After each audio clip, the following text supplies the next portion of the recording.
பிரம்மதேவர் இந்த தலத்தில் தான் படைப்பு தொழிலை தொடங்கினாராம். அதனால் இந்த ஊர் கருவூர் என்று அழைக்கப்பட்டதாகவும் பின்னர் மருவி கரூர் என்றானதாகவும் சொல்லப்படுகிறது. கரூரின் மத்தியில் அமைந்துள்ளது தான் அபய பிரதான ரங்கநாத சுவாமி ஆலயம். அதை தான் நம்ம இன்றைக்கி பார்க்க போகிறோம்.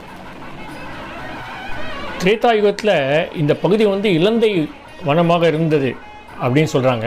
அப்போ ஒரு கட்டிடம் கட்டுவதற்காக தோண்டின போது இந்த கடப்பாறையை பட்டு ஒரு கல் சத்தம் வந்ததாகவும் அதை தோண்டி பார்த்தபோது அங்கே சயன கோலத்தில் ரங்கநாத பெருமாள் இருந்ததாகவும் கூறப்படுகிறது.